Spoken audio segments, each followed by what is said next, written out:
വേണ്ടി ഇവിടെ ഉൽപ്പാദിപ്പിക്കുന്ന വേറൊരു ഫംഗസാണ് വെർട്ടിസീലിയം ലെക്കാനി എന്ന് പറയുന്ന ഈ കുമിളം. ഇത് ഉപയോഗിക്കുന്നത് സോഫ്റ്റ് ആയിട്ടുള്ള പ്രാണികളെ നിയന്ത്രിക്കാൻ വേണ്ടിയാണ്. പ്രത്യേകിച്ച് പച്ചക്കറികളിൽ കാണുന്ന മുഞ്ഞ, ഇലപ്പേൻ, മണ്ടരികൾ തുടങ്ങിയവയെ നിയന്ത്രിക്കാൻ വേണ്ടിയാണ് നമ്മൾ വെർട്ടിസീലിയം ഉപയോഗിക്കുന്നത്. ഇതും നമ്മൾ വെള്ളത്തിൽ കലക്കിയ ശേഷം സ്പ്രേ ആയിട്ടാണ് കൊടുക്കേണ്ടത്. 1 ലിറ്റർ വെള്ളത്തിലേക്ക് 20 ഗ്രാം വെർട്ടിസീലിയം, 5 മില്ലി ആവണക്കെണ്ണ അല്ലെങ്കിൽ സൂര്യകാന്തി എണ്ണ, 5 ഗ്രാം ബാർ സോപ്പ് തുടങ്ങിയവ മിക്സ് ചെയ്ത ശേഷം വൈകുന്നേരങ്ങളിൽ 5 മണിക്ക് ശേഷം ചെടികളിൽ തെളിച്ചു കൊടുക്കുകയാണ് ചെയ്യേണ്ടത്.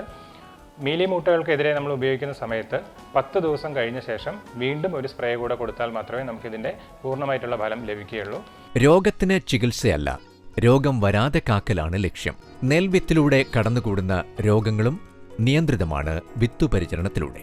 വിത്തിലൂടെ പകരുന്ന രോഗങ്ങൾ തടയാൻ വേണ്ടിയാണ് നമ്മൾ ഈ വിത്ത് പരിചരണം എന്ന രീതി ചെയ്യുന്നത്. ഇതിലേക്കായിട്ട് നമുക്ക് 1 കിലോ വിത്തിന് 10 ഗ്രാം പൊടി രൂപത്തിലുള്ള സ്യൂഡോമോണാസാണ് നമ്മൾ ഉപയോഗിക്കുന്നത്.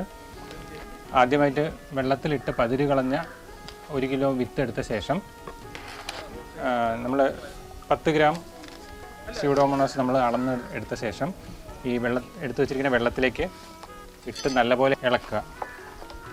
നല്ലപോലെ ഇളക്കിയ ശേഷം അലിയിച്ച ശേഷം വേണം നമ്മൾ ഈ വിത്ത് ഇതിലേക്ക്, അതായത് പതിര് കളഞ്ഞ് വെച്ചിരിക്കുന്ന വിത്ത് ഇതിലേക്ക് ഇടാനായിട്ട്.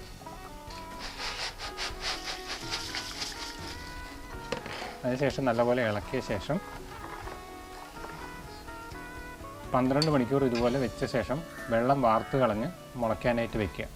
ഇങ്ങനെ ചെയ്യുന്നത് വഴി വിത്തിലൂടെ പകരുന്ന രോഗാണുക്കളെ മുഴുവൻ പൂർണ്ണമായിട്ട് നമുക്ക് നശിപ്പിക്കാൻ കഴിയും. ഇത് ഏറ്റവും ചിലവ് കുറഞ്ഞ മാർഗ്ഗമാണ്. വളരെ തുച്ഛമായ വിലയ്ക്ക് അല്ലെങ്കിൽ ചിലവിൽ തന്നെ നമുക്ക് ഈ വിത്തുകളിൽ നിന്ന് രോഗാണുക്കളെ നശിപ്പിക്കാനായിട്ട് സാധിക്കും. ഏതു ദർശനമായാലും അത് പരീക്ഷിക്കാനും പ്രായോഗികമാക്കാനും മനഃശക്തിയും ഒരുമയും വേണം. വിത മുതൽ കൊയ്ത്തുവരെ കൃഷിഭവൻ നിർദ്ദേശാനുസരണം മുന്നേറി വിജയിച്ച് ഈ സംരംഭത്തിലെ ആദ്യ അവതാരക സ്ഥാനം കൈവരിച്ചത് പാലക്കാട് പെരുമാട്ടി പാടശേഖര സമിതികളാണ്. ചിറ്റൂർ കൃഷി assistant director V Girish Kumar. Palakkad ജില്ലയിലെ ചിറ്റൂർ ബ്ലോക്കിൽ വിവിധയിനം വിളകൾ ചെയ്യുന്ന ഒരു പ്രദേശമാണ്. മുഖ്യമായിട്ട് ഇവിടെ ചെയ്യുന്ന വിളകളെന്ന് പറഞ്ഞാൽ നെൽകൃഷിയും, തെങ്ങ്, പച്ചക്കറികൾ, കരിമ്പ്, എല്ലാതരം വിളകളും ഇവിടെ കൃഷി ചെയ്തു വരുന്നു. വെമ്പ്ര പാടശേഖര സമിതി പെരുമാട്ടി കൃഷിഭവൻ്റെ പരിധിയിൽ വരുന്ന പാടശേഖര സമിതിയാണ്. 13-14 സാമ്പത്തിക വർഷത്തിൽ നാഷണൽ ഫുഡ് സെക്യൂരിറ്റി മിഷൻ്റെ പദ്ധതി പ്രകാരം 100 ഹെക്ടർ സ്ഥലത്ത് നമ്മളെ ഡെമോൺസ്ട്രേഷൻ വിവിധ പദ്ധതികൾ നടപ്പിലാക്കിയിട്ടുണ്ട്. ഈ പ്രദേശത്ത് നെൽകൃഷിയിൽ നടിയിൽ മുതൽ ഹാർവസ്റ്റ് വരെ എല്ലാതരം മെക്കനൈസേഷൻ നടപ്പിലാക്കുന്ന ഒരു സ്ഥലമാണ് നമ്മുടെ ഈ വെമ്പ്ര പാടശേഖര സമിതി. അതിനോടൊപ്പം തന്നെ വിളപരിപാലനത്തിനായി ശാസ്ത്രീയമായ ജൈവമായ രീതിയിലുള്ള ട്രൈക്കോകാർഡ്സുകൾ, മറ്റ് സുഡോമോണസ് പോലുള്ള ഫിഷ് അമിനോ ആസിഡ്, ഇങ്ങനെ പുതിയ രീതിയിലുള്ള സംവിധാനങ്ങൾ ഉപയോഗിച്ചുകൊണ്ടാണ് ഇവിടെ കൃഷി ചെയ്യുന്നതും. കഴിഞ്ഞ പ്രാവശ്യം സീസണിൽ ഇവിടെ 6 to 7 ടൺസ് പെർ ഹെക്ടറിന് ഉൽപ്പാദനം ഉണ്ടായിട്ടുണ്ട്. ഈ കൊല്ലം പഞ്ചായത്തിൻ്റെ പദ്ധതി പ്രകാരം 15,000 cc-യോളം ട്രൈക്കോകാർഡ്സ് ഇവിടെ കൊടുത്തിട്ടുണ്ട്. കേരളത്തിൽ തന്നെ ഒരു പാടശേഖര സമിതി 15,000 cc ട്രൈക്കോകാർഡ്സ് ഉപയോഗിച്ച സമിതികൾ കുറവാണ്. രാസ കീടനാശിനികളെ പൂർണ്ണമായും ഒഴിവാക്കി ജൈവ നിയന്ത്രണ ഉപാധികൾ പ്രാവർത്തികമാക്കാനുള്ള ഈ യത്നത്തിൽ അഗ്രേസരനായ പെരുമാട്ടി കൃഷി ഓഫീസർ ജോസഫ് റെഫിൻ ജെഫ്രി എം. തണ്ടുതുറപ്പൻ പുഴുവിൻ്റെ ജൈവിക കീടനിയന്ത്രണ രീതികളിൽ മുട്ടക്കാടുകളൊപ്പം തന്നെ പ്രാധാന്യം അറിയിക്കുന്ന മറ്റൊരു നിയന്ത്രണ രീതിയാണ് ഫെറോമോൺ ട്രാപ്പുകൾ എന്ന് പറയുന്നത്. അപ്പോൾ അങ്ങനെ ഈ ട്രാപ്പിലാണ് നമ്മൾ ഫെറോമോൺ സെറ്റ് ചെയ്യുന്നത്. ഇത് നമുക്ക് കാണാൻ പറ്റും. ഇവിടെ ഈ കാണുന്ന ഇതാണ് ലൂർ എന്ന് പറയുന്നത്. ഈ സംഭവം നമുക്ക് പാടത്ത് വെച്ച് കഴിഞ്ഞാൽ നമുക്ക് 2-2.5 മാസം വരെ നമുക്ക് നിയന്ത്രണം ലഭ്യമാകുന്നുണ്ട്. അപ്പോൾ എന്ത് സംഭവിക്കുമെന്ന് പറഞ്ഞാൽ ഈ ലൂറിൽ ഫെറോമോൺസ് ഉള്ളതുകൊണ്ട് ഇതിൽ നിന്ന് മറ്റ് ആൺപ്രാണികളിൽ ആകർഷിക്കപ്പെടുകയും അത് വന്നിട്ട് ഇതിലെ കൂടി വന്നിട്ട് ഈ ദൂരം വഴി ഈ പ്ലാസ്റ്റിക്കിലേക്ക് വീഴുകയാണ് ചെയ്യുന്നത്. ഇവിടെ നമുക്ക് എണ്ണ ഇതിനകത്ത് ഇട്ടിട്ടുണ്ട്. അപ്പോൾ എണ്ണയിൽ വീണിട്ട് പ്രാണികൾ ചത്തുപോവുകയാണ് ചെയ്യുന്നത്. നമുക്ക് 1 ഏക്കറിലേക്ക് 8 എണ്ണമാണ് നമുക്ക് ആവശ്യമുള്ളത്. ആഴ്ച കൂടുമ്പോഴോ അല്ലെങ്കിൽ 2 ആഴ്ച ഒരിക്കലും ഇത് ക്ലീൻ ചെയ്യുന്ന, വൃത്തിയാക്കുന്ന ഒരു സംഭവം കൂടി ഇതിനകത്തുണ്ട്. നമ്മുടെ ഇവിടുത്തെ മണ്ണിൻ്റെ നല്ല രീതിയിലുള്ള പരിശോധന നടത്തുകയും അതിൻ്റെ ഭാഗമായിട്ട് മൈക്രോ ന്യൂട്രിയൻസ് ആയ ബോറോൺ, സിങ്ക് തുടങ്ങിയവയുടെ അഭാവം നമുക്ക് കാണപ്പെടുകയുണ്ടായിട്ടുണ്ട്. അപ്പോൾ അതിനെതിരായിട്ടുള്ള ഒരു പുതിയൊരു പ്രോജക്റ്റ് കൊണ്ടുവന്നിട്ട് സോയിൽ ഹെൽത്ത് മാനേജ്മെൻറ്റ്, അതായത് മണ്ണിൻ്റെ ആരോഗ്യം സംരക്ഷിക്കുന്നതിൻ്റെ ഭാഗമായിട്ട് ഒരു പ്രോജക്റ്റ് കൊണ്ടുവന്നിട്ട് നമ്മുടെ പഞ്ചായത്തിലെ മുഴുവൻ പാടശേഖരങ്ങളിലേക്കായിട്ടുള്ള മൈക്രോ ന്യൂട്രിയൻസ് സപ്ലൈ ചെയ്യുകയുണ്ടായി. സൂക്ഷ്മമൂലകങ്ങൾ, ബോറോണും സിങ്ക് അടങ്ങിയിട്ടുള്ള സൂക്ഷ്മമൂലകങ്ങൾ അത് നമ്മൾ കൊടുക്കുകയുണ്ടായി. അത് 8 ടണ്ണോളം നമ്മൾ സപ്ലൈ ചെയ്തിട്ടുണ്ട്. അങ്ങനെയുള്ള ഒരു പദ്ധതിയും നമ്മൾ നടപ്പിലാക്കി കഴിഞ്ഞിട്ടുണ്ട്. പ്രധാനമായിട്ടും സിങ്കിൻ്റെയും ബോറോണിൻ്റെയും ഡെഫിഷ്യൻസിക്ക് വേണ്ടിയാണ് നമ്മളിത് കൊടുക്കുന്നത്. ഇതെങ്ങനെയാണ് കൊടുക്കുക എന്ന് പറഞ്ഞാൽ 1 ഏക്കറയ്ക്ക് 5 കിലോ മൈക്രോ ഫുഡ് നമ്മൾ കൊടുക്കണം. ഇതെങ്ങനെയാണെന്ന് പറഞ്ഞാൽ 5 കിലോ മൈക്രോ ഫുഡ് അതേ സമ അളവിൽ നല്ല പൊടിച്ച മണൽ അതായത് കട്ടയല്ലാത്ത മണലുമായി മിക്സ് ചെയ്തതിന് ശേഷം നമുക്ക് വളം വീശുന്നത് പോലെ അടിവളം ഇടുന്ന സമയത്ത് നമുക്ക് വീശാവുന്നതാണ്. ഇത് NPK പോലെയുള്ള വളങ്ങൾ കൂടുതൽ ചെടിക്ക് വലിക്കാനും കഴിയുന്നുണ്ട്. ജീവാണു വളങ്ങളുടെ ഒരു പ്രത്യേകത എന്ന് പറഞ്ഞാൽ ഇത് നൽകുമ്പോൾ ഇത് മണ്ണിൻ്റെ പോഷക സന്തുലിതാവസ്ഥ നന്നാക്കുകയും ചെയ്യുന്നതോടൊപ്പം തന്നെ ചെടിയുടെ വളർച്ചയ്ക്ക് അധികം സഹായിക്കുകയും ചെടിക്ക് പ്രതിരോധ ശക്തി നേടിക്കൊടുക്കുകയും ചെയ്യുന്നിട്ടുള്ള ഒരു ജീവാണു വളങ്ങളാണ്. ഇപ്പോൾ നമ്മളിവിടെ കാണുന്നത് അസോസ്പിരില്ലം എന്നൊരു ജൈവാണു വളമാണ് ഇവിടെ നമുക്ക് കാണുന്നത്. ഇതിൻ്റെ അളവെന്ന് പറഞ്ഞാൽ ഹെക്ടറിന് 2 കിലോഗ്രാമാണ് കൊടുക്കേണ്ടത്.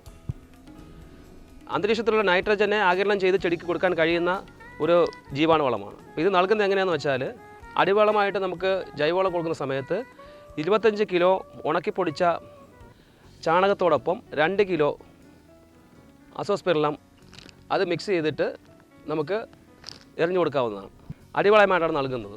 ഒരു പ്രത്യേക ഒരു കാര്യം എന്ന് വെച്ചാൽ ഈ അടിവളം നൽകുന്ന സമയത്ത് ഇത് കഴിഞ്ഞിട്ട് ഒരാഴ്ച സമയം ഇടവേള കഴിഞ്ഞിട്ട് വേണം രാസവളമോ അല്ലെങ്കിൽ കുമ്മായമോ എന്തെങ്കിലും നൽകാനായിട്ട്. ഇത് നൽകുന്ന സമയത്ത് രാസവളമോ കുമ്മായമോ നൽകാൻ പാടില്ല. അപ്പോൾ ഇതിൻ്റെ പ്രത്യേകത എന്ന് പറഞ്ഞാൽ ഇത് നമ്മൾ ഈ നിലത്തിൽ അപ്ലൈ ചെയ്തതിന് ശേഷം അല്ലെങ്കിൽ ഇട്ടതിന് ശേഷം ഇതിൻ്റെ കോളനി വലുതായിട്ട് വന്നിട്ട് അത് അന്തരീക്ഷത്തിലുള്ള നൈട്രജനെ ആഗിരണം ചെയ്ത് ചെടിക്ക് കൊടുക്കുന്നതാണ്. ഈ വൈജയന്തിയുമായി ആഹ്ലാദിക്കുന്ന പെരുമാട്ടി കർഷക പ്രതിനിധികളുടെ വിലയിരുത്തലുകൾ. ഇവിടെ NFSM 100 ഹെക്ടറും അതിൻ്റെ കഴിഞ്ഞ 2012-13 കാലത്ത് 100 ഹെക്ടർ NFSM കൃഷി ചെയ്യും.